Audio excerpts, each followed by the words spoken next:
哒哒的清脆落子声，混着随风而来的鸟语虫鸣，让凉亭的这个片刻颇为安宁。凉亭外，赵公明转身想要说点什么，但是张开嘴只是发出一声叹息，继续背着手踱步。琼霄一双妙目注视着棋局，仙指捏着一颗圆润的棋子，笑道：大哥，你有话说就是了，咱们是在这儿商量对策，若什么都不说，那还怎么商量？唉，这事儿能怎么说呀？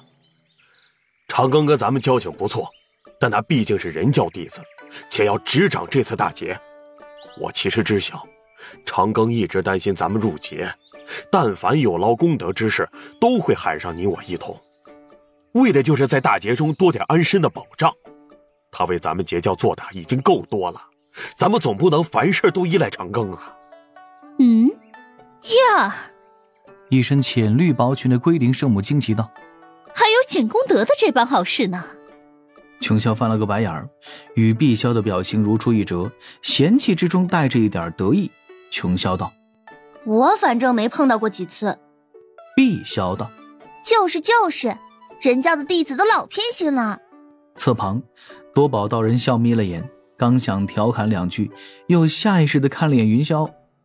忍一手，身为截教大师兄，还是要注意一点自身的风范和言语的严谨性的。龟灵圣母仔细想了想，小声问：咱们不是商量如何夺那血海红莲吗？怎么反倒纠结在长庚师弟这里了？赵公明解释：那红莲之事若确实属实，咱们定要争上一争。这阐教那边80%也会出手争夺，这点无可厚非，没道理说这般宝物非咱们截教不可。如此一来，长庚的态度就显得很重要了。不错。金灵圣母在旁边接了一句，抱着玉璧靠在一侧的栏杆上。她纤美的身段自有几分天成的妩媚，可惜被自身那份威压完全遮掩盖过。听金灵圣母道：不跟长庚共事，很难感受到他的厉害之处。料敌之先机，判敌之路数，再给出周全的应对之法，便是面对圣人的算计，也可以凭借自身的极致周旋一二。这般人物又能随时借来太清师伯的数件至宝护身，本身更是拥有神鬼莫测的均衡大道，还是现如今大劫主导者，天庭中一言九鼎的全神。更有甚者，这位师弟的态度某种程度上就是大师伯的态度。若他被阐教那边争取过去，咱们想要夺得那朵红莲镇压教允，机会将会无比渺茫。龟灵圣母抿嘴眨眼一阵沉思，碧霄小声嘀咕：准姐夫已这般厉害了吗？哎，大姐，你刚才给他的信中都说了些什么呀？只是让他不要为难，以人教弟子的立场判断此事，莫因私情而影响自身判断。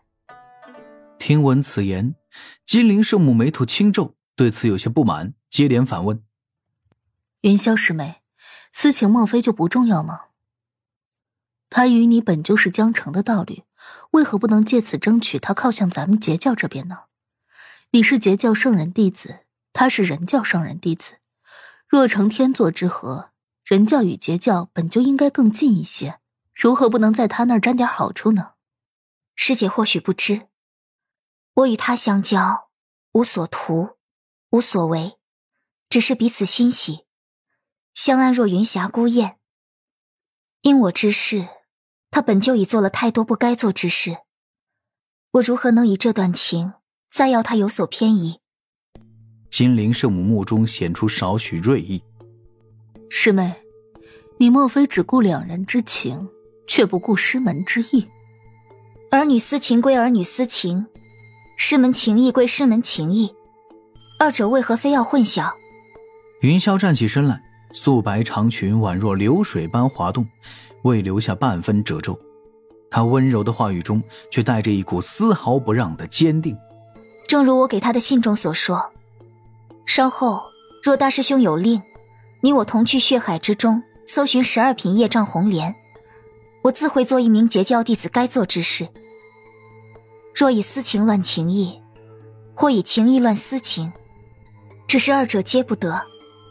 金陵圣母又要开口，赵公明和多宝道人赶紧向前，几乎同时抢断。赵公明忙道：我觉得二妹说的有道理，但金陵说的也不错。两位师妹莫要争吵，莫要争吵。多宝道人笑着，现在红莲还未出世，说不定整个事儿就是西方教的二教主的算计，让咱们与阐教起争执。碧霄轻哼了一声，哼，阐教又不缺镇压教云的宝物，跟咱们争什么呀？金陵圣母淡然道：他们自是不想看咱们安生。此前我派去血海搜寻红莲下落的几名弟子，都发现了阐教门人的踪迹。假若大劫注定要损3000大教长生仙，阐教自是希望这3000的份额都落在咱们截教与西方教身上。啊！琼霄捏着棋子，轻轻敲打着自己的俏脸。谁又想让自己或者同门赴死？这也都在情理之中。我说各位，咱们是不是想得太过靠前了？现在8字还没一撇呢，就开始想咱们夺来红莲能有什么好处了？赵为兄说啊，这次这朵12品红莲有则最好，无则不忧，反正又不会让如今的局面变得更差，何必为此心焦啊？大师兄，你就是说的洒脱。这样，咱们几个跟长庚太熟的，这次就不要直接露面，免得长庚尴尬。大师兄、桂玲师妹，你们2人啊，不如先去幽冥界，与长庚商谈一下此事。估摸着阐教那边也该派人过去了。我也去吧，可以吗，姐姐？琼霄出声问询，不忘缓缓落子。只见棋盘之上风云变幻，一颗颗玉石做就的棋子散发出晶莹仙光，5子连胜，已然获胜。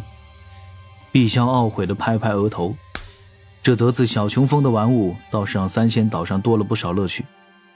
云霄仙子思索一二，轻轻颔首答应了下来。6位截教大弟子再次商议了一阵，最终决定由截教大师兄多宝道人带内门大弟子归灵圣母、外门大弟子琼霄一同前往幽冥界，找李长寿商议12品红莲之事。琼霄换了一身端庄长裙，认真梳洗打扮了一下，端得是明媚照人小仙子，美色无边俏佳人。待琼霄收拾妥当，多宝打开土洞，琼霄、归灵圣母钻入其中，3者迅速地离了3仙岛，赶去幽冥界。云霄走到凉亭边缘，眺望着天边，微风吹起他耳畔一缕青丝，藏在柔软袖中的纤手正捏着那枚温热的铜钱。云霄师妹。身后传来一声轻唤，金陵圣母低声道：方才的话语并非对你不满，你我相识多年，我也知你性子，莫要往心里去。云霄回身轻笑，眉目之中尽是笑意。赵公明道：也不知这12品红莲之事到底是真是假，出现的时机未免也太过微妙了。定有人在其后算计，或是西方教，或是哪位圣人，又或是咱们不知的人物，切莫大意了。也不知他该如何应对。伴着低喃声，这一份挂念随着他目光落在云上，飘往天边，转去了李长寿耳畔。轮回塔通往顶层的木梯上，那只将自己身形缩小了大半的青毛大口正端着摆满了茶杯的托盘，一步3哆嗦，慢慢地爬到了顶楼。谛听先跑到了李长寿的身旁，用仙力递上一杯茶，口中呵呵笑着：水神大人，你喝茶，喝茶。地藏的额头蹦起一根青筋，随后谛听脚下一转，跑到白泽面前蹲坐，2只前爪捧着一杯茶。白泽大人，你喝茶，喝茶。地藏的额头蹦起了10字青筋，谛听犹自不觉，用仙力将2杯茶推给了金石大鹏鸟和魏申墨，温声说着：寒舍简陋，2位元帅大人辛苦。2位天庭元帅出声道谢。终于谛听浑身颤抖着，将最后一杯茶水哆哆嗦嗦地捧到了青牛化作的壮汉面前。前辈，喝茶。3界当坐骑的都想混到您这般层次，能托圣人老爷到处威武。青牛淡定地笑着，接过茶杯，抬手摸了摸谛听的脑袋，瞬间谛听青白长毛上都染上了一点点粉红。哒哒哒跑到李长寿的身后，整只神兽人力而起，帮水神大人捶背。魏神墨皱着眉头看着这一幕，略微的有点呆。哦，这就是那头能听三界万灵心声的神兽谛听。还有那边正磨刀架铁锅的青年道者，当真就是前任化身上次在幽冥界所见，还被他感动了一把的轮回塔之主地藏。魏神墨禁不住揉了揉眉心，略微有点不太适应。李长寿喊声道：谛听可知红莲之事？谛听忙道：水神大人，这红莲之事应当是真的，但小兽也不知这红莲具体藏在何处。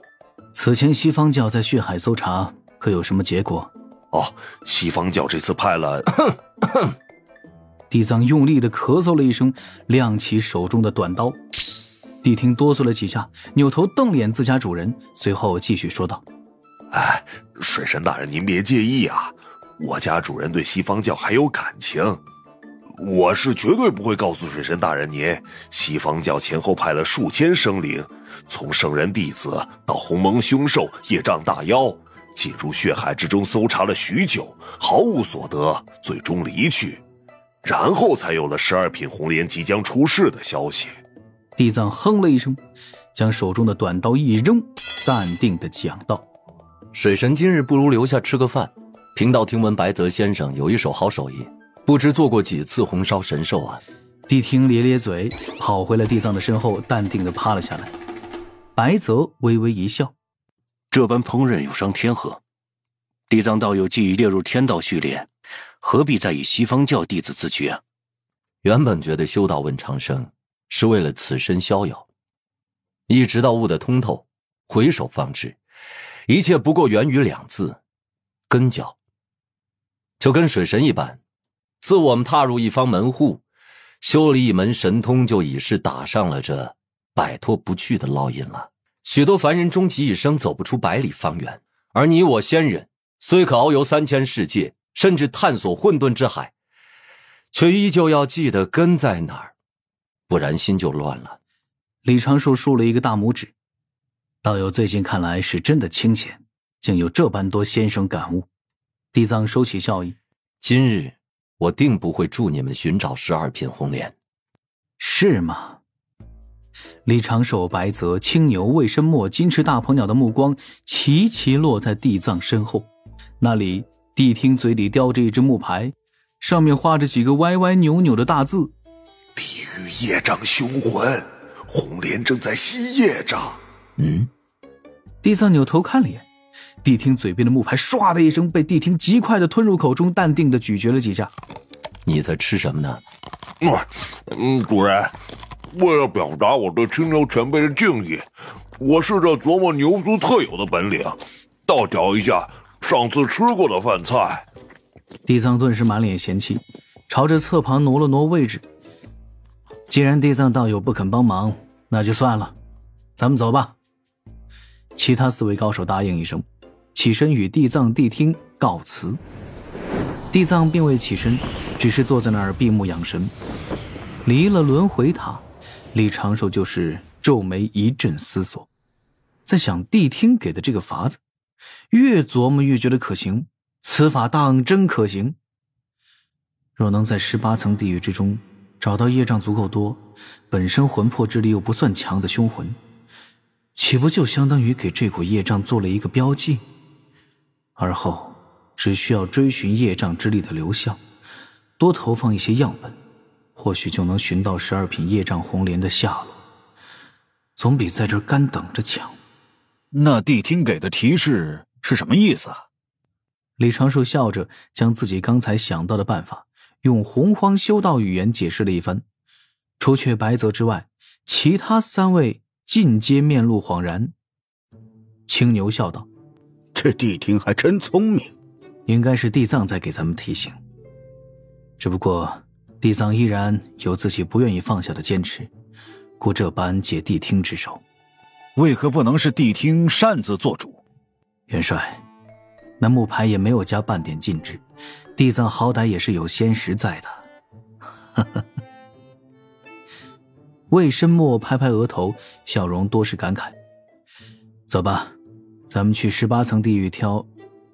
李长寿话语一顿，看向丰都城上空划过的流光。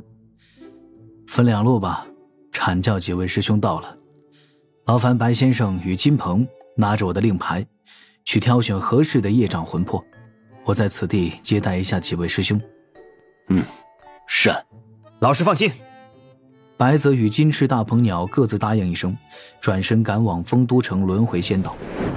那飞来的几道流光化作4道身影，正是赤精子、黄龙真人、太乙真人、玉鼎真人。而太乙真人袖中还飞出一道前影，却是灵珠子也跟着一同前来。黄龙真人似乎是怕氛围尴尬，刚落地就开始大笑，把洪荒约定俗成的社交礼仪发挥的是淋漓尽致。双方各自见礼，魏申墨与青牛站在李长寿的身后，并未多刷存在感。赤精子看了眼太乙真人，后者却是背着双手，仰头看天状，完全不开腔。李长寿主动道：几位师兄应该是为红莲之事来的吧？不错，